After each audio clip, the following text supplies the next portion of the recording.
gudoomiye ku-xigeenka gobolka Sool ahna kusimaha gudoomiyaha gobolka Sool ayaa maanta kulan ballaaran kula qaatay xarunta maamulka gobolka Sool mas'uuliyiinta hay'adaha gudida abaaraha ee heer gobol iyo waliba qaar ka mid kulankaas oo ujeedadiisu ay tahay fadhiga looga kici lahaa oo gurmad ballaaran oo heer gobol lagu sameyn lahaa dadka abaaru waxyeeleeyeen iyo waliba dadka iyagu ka soo guuray gobolada kala duwan gudoomiyaha gobolka Sool ayaa baaq u diray ganacsatada iyo waliba qurbo joogga shaqaale weynaha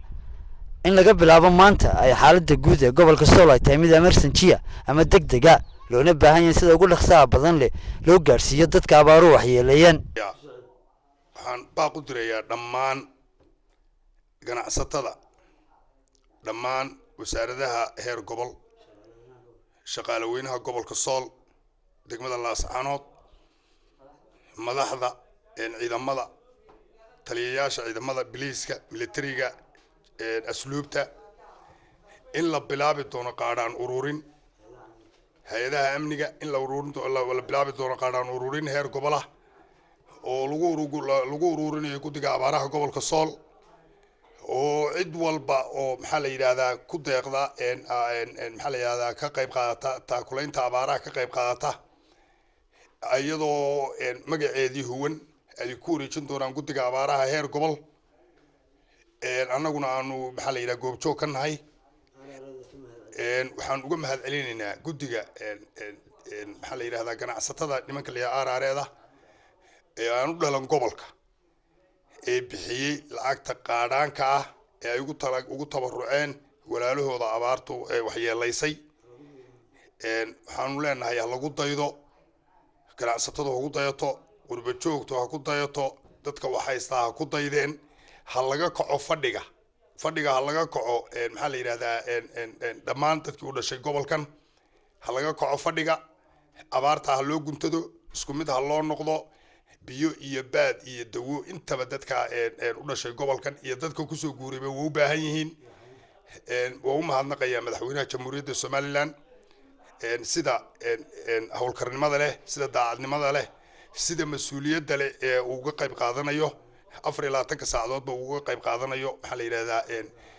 xaaladda abaareed ee ka jirta gobolada bariga dhanka kalena gudida abaaraha heer gobol ee saaka kala wareegay qaar ka mid ah ganacsatada yaryar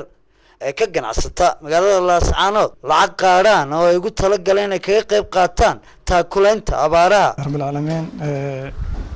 gudiga dhalinyarada ee ka ganacsata magaalada ayaanu nahay waxaanu isla garanay inaan ka qayb qaadano abaaraha gobolka ka jira oo culmadeen iyo aqaladeen ay noo soo gudbiyeen warbixintii inay abaar gobolka ka jiraan oo dadka dhan wada dareensan yihiin inaan ka qayb qaadano si aanu arrinta dad muslimiinta wada xanuunsan qofkii muslim xanuunsan waa inay wada xanuunsadaan ilaahay subxaanahu wa ta'aala hana qaado abaarta roobka rabal hana siiyo deegaanka iyo dalka oo ku tiirsada lacagtii waxaan sa garanay inaan soo ururno $2,520 lacag ah inaan ka soo qaadnay dhalinyarada aan ku wareejinayno guddiga abaaraha iyo culmada gobolka insha Allah taas ayaan sheegaynaa